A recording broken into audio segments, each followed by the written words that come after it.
Alright, so now let's talk about summative versus formative assessment.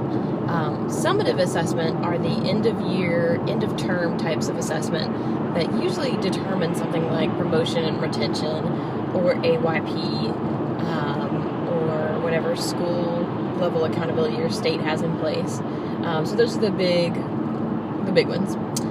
Formative assessment is a really loosely defined term. Actually, it's not true. It's tightly defined, but it's loosely used, and I'm guilty of that. I actually like to use the formative term really loosely because just about anything can be used for formative purposes. But the concept of formative assessment is that we assess students on a short cycle or more regular basis, and we know from years and years of research around formative assessment that it is a great way to improve learning, because when you get timely, usable, small chunks of information to the student about what they can do to improve, what they know and don't know, we know that they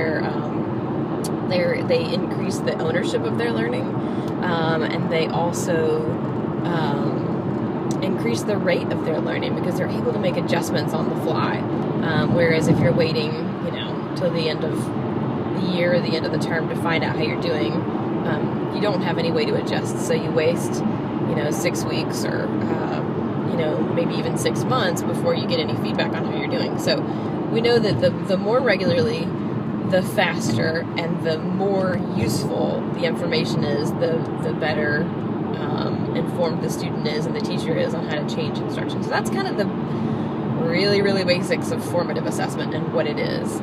But I'll talk more about that probably in a later video.